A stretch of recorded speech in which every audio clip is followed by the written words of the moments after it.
Marriage matters. Marriage hindi lang tungkol sa companionship. Hindi lang dahil ayaw mong mag-isa. It's about partnership, influence, and shared direction sa buhay. The person you marry can shape your values, habits, emotional health, at pati ang spiritual walk mo.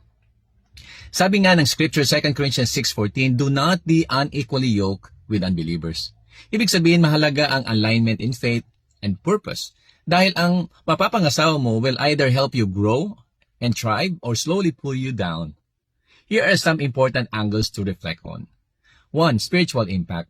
Ang asawa mo ay pwedeng maging encourager ng faith mo, yung nagtutulak sa'yo palapit kay Christ. Pero pwede rin siyang maging distraction na unti-unting naglalayo sa'yo sa Diyos. 2. Emotional influence. A spouse's words, actions, and attitudes deeply affect your peace, confidence, and resilience. Ang tamang partner nagbibigay ng support at stability, hindi constant stress or discouragement.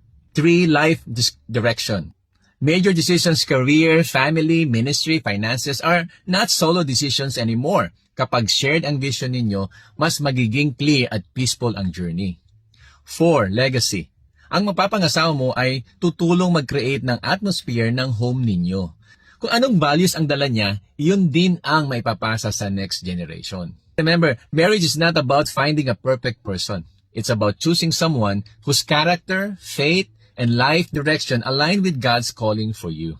Ask yourself, is the person you're choosing helping you move closer to God or slowly pulling you away from the life God designed for you? Remember, the person you marry will not just share your life, they will help shape your future.